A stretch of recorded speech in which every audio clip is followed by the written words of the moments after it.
તમે જો તમારા કુટુંબના માન મોભા અને પ્રતિષ્ઠા માટે તમારા પ્રેમને છોડી દેતા હોય, પછી છોકરો હોય કે છોકરી, તો તમારા કુટુંબની પ્રતિષ્ઠા ત્યારે ક્યાં ગઈ હતી જ્યારે તમે સામેવાળા વ્યક્તિને અને એની લાગણીઓને તમારા જીવનમાં આવવા માટે હા પાડી.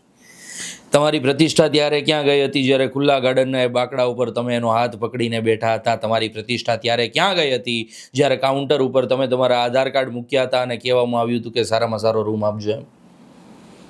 પ્રતિષ્ઠા, માન, મોભો આ બધું તમારું એક બહાનું છે. ખરેખર જો તમને પ્રેમ હોત ને તો છેલ્લી હદ સુધી લડવાની તમારામાં તાકાત હોત.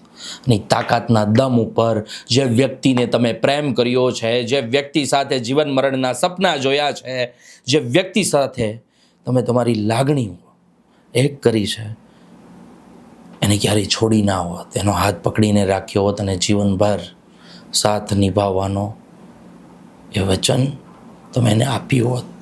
માન મોભા અને પ્રતિષ્ઠા જાળવવાની વાતો વાહિયાત છે. જો તમારે જાળવવું હોત તો શરૂઆતમાં જાળવી લીધું હોત.